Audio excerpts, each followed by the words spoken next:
Ето какво да кажеш на човек, който скърби. Първо, не дай да казваш, кажи, ако имаш нужда от нещо. Това звучи мило, но всъщност прехвърля цялата тежест върху него. Той трябва да ти се обади, той трябва да те помоли и така нататък.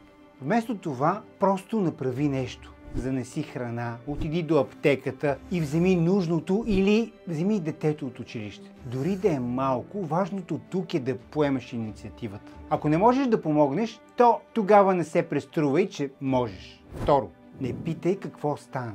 Може да ти е любопитно, но той вече го е разказвал поне 20 пъти и въобще не му е до това в момента. Ще разбереш, когато е готов да сподели. Вместо това просто кажи, не е нужно да ми обясняваш всичко. Това сваля напрежението.